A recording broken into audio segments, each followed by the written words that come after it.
Let's fix your credit.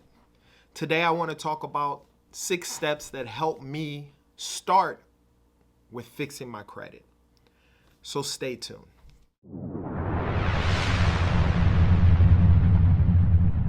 As you guys know, I have been in the debt collection industry for over 15 years. During the first, let's say, about 10 years, I learned a little bit about credit. Obviously, I was doing debt collections.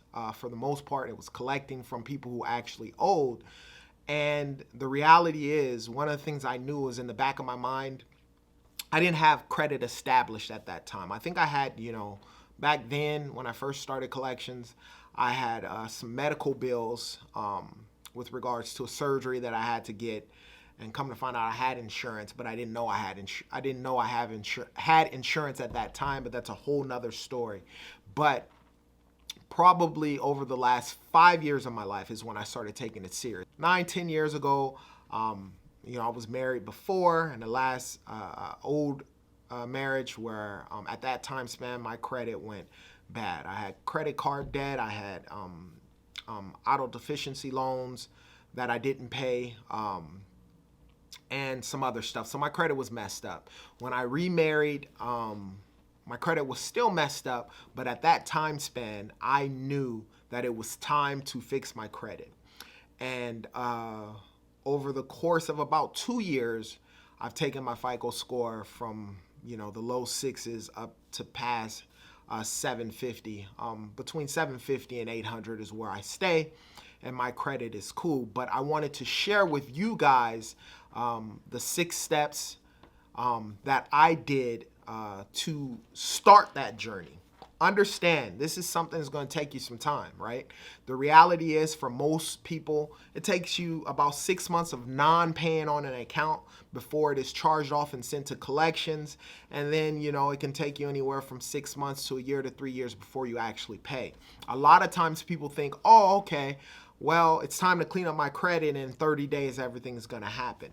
For some people, that does happen, where a lot of stuff will get cleaned up and, taken off of your credit report. But it depends on your situation, your circumstance. If you have a lot of cash sitting around to pay stuff and so forth. And the reality is, it's the money aspect of it. Because if you had the money, obviously, I would like to believe that a lot of you guys would pay your debt and pay off your stuff. But nevertheless, let's get into the 6 steps that you have. Now, number 1 is your mindset and your why. Now, I'm going to put down in the description an actual video that I talk about your mindset and your why, and why I believe understanding your why is so important with regards to getting through this journey of credit. So check that video out, but I'll briefly explain it. Understanding your why is so key, because you're going to come through some hard times with regards to cleaning up your credit, depending on how bad it is and, your circumstances at the time. But understanding your why, being able to go back to your why, is what's going to help you go through those hard times and those difficult times of getting your credit back on track. Okay, so understand your why. I'll put that video down in the description. Step number 2 is your vision. Very, very important. Understand your vision. The reason why I say that is because you want to know where you want to be at, right? So why are you wanting to fix your credit? You have your why. And then where do you want to end up at? And every day, visualize that. If you're at a 500 or 400 credit score now, visualize yourself having a 720, 750 credit score. And just picture that. Picture yourself. Who would you be? What would it take for you to be that person with the 750 credit score and so forth? So the vision on your journey will get there. Everybody don't want necessarily a 750 credit score. Maybe you just want to clean up your debt and have it all done. But visualize yourself being there. It's so important to do so. Number 3, number 3, this is very, very, very important. Look over your finances. Now, I can't tell you how many people I've came across who really don't understand their finances, right?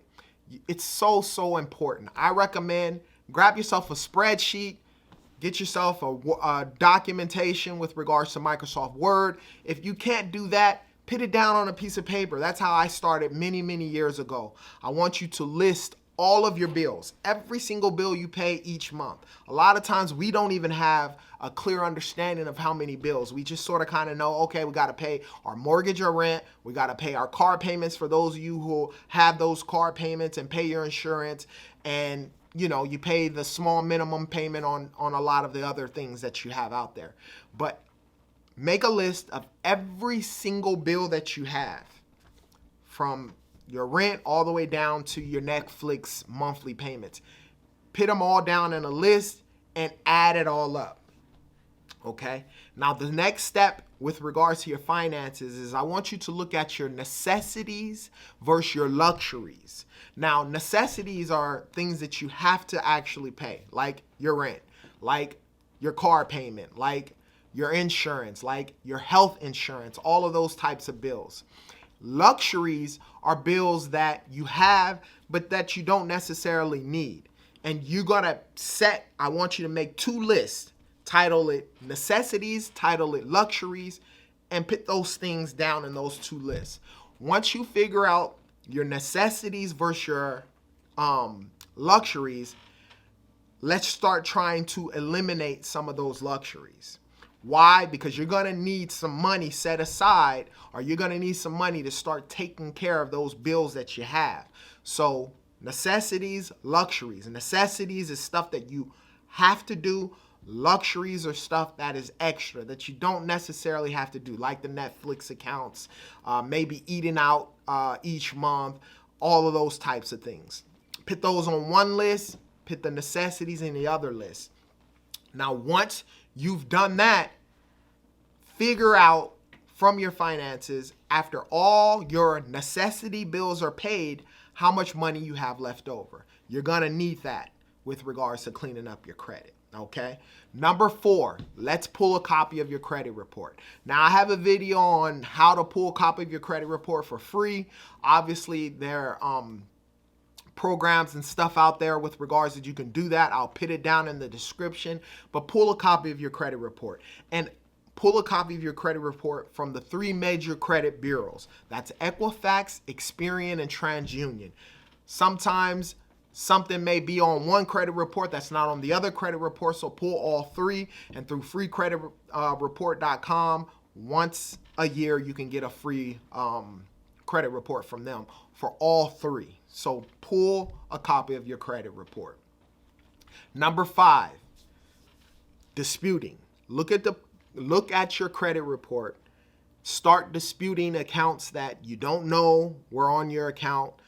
Any inaccuracies on your credit report. Dispute those accounts. Now, if you need some help with regards to that, email me at askadebtcollector@barrettrecovery.com and I can help you with that. So the next thing to do is to start disputing. The 6th and final step, which is like a 2-part step, is start your negotiations with your accounts that are due. Now, I have videos on the best time to negotiate with a debt collection agency, how to negotiate with a debt collection agency, and even how to pay. But that's one of those things that you have to do. You're going to have to start your negotiations. You're going to have to start figuring it out. So after you disputed the things that you disputed, now it's time to start negotiating. Now, I know a lot of people don't want to, you get a little intimidated. You don't want to get on the phone and actually contact debt collection agencies. But understand, once you've taken out your luxuries from the necessities and luxuries, and you figured out the amount of money that you have left over, that money you're going to be using within your negotiations. But make sure you do that. Another thing is, for those of you who have credit cards on your credit report that have high utilizations, well, I'm talking about 50% and beyond. Well, technically, let's even go anything over 30% and beyond. Start paying those off. But before you pay off those high balance credit cards, you want to deal with your actual accounts that are in collections first. I recommend that you deal with that first.